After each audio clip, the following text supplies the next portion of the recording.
Chain stitch is the basic embroidery stitch and it's very versatile. It forms a line of interlocking loops that are commonly used to create outlines, borders, and decorative elements. Start by bringing the needle up through the fabric where you want to begin your stitch.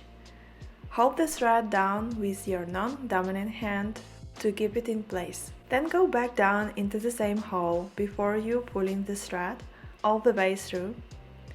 Leave the loop and come up again in another place on the line depending on how big you want to make this chain stitch. Pull the thread way up through the loop and tie it a bit. Continue the same way along the line, each time passing the needle through the loop created by the previous stitch. Remember to pull your thread into the right direction so you will make a loop correctly.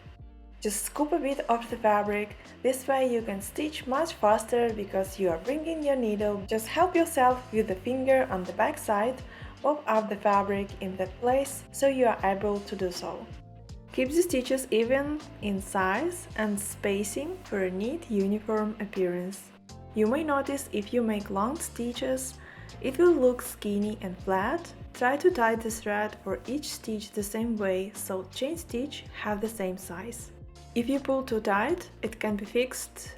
Just move around using your needle and release some thread and pull it again to make the way you want it to look like.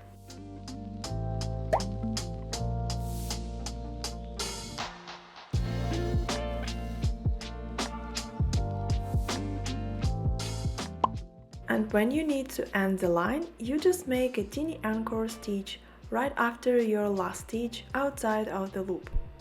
And that will secure your last chain stitch.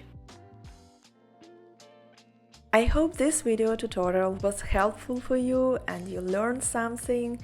If yes, please give it a like and leave your comment and subscribe to my YouTube channel if you want to see more videos like that. In my next video, I will be talking about all the rest chain stitch variations and you will probably learn more stitches with me. If you want to stitch this sampler too, I have many samplers like that available on my Patreon. You can also find some PDFs with such samplers on my Etsy shop. All the links in the video description below. So thank you so much for watching and see you next time. Bye!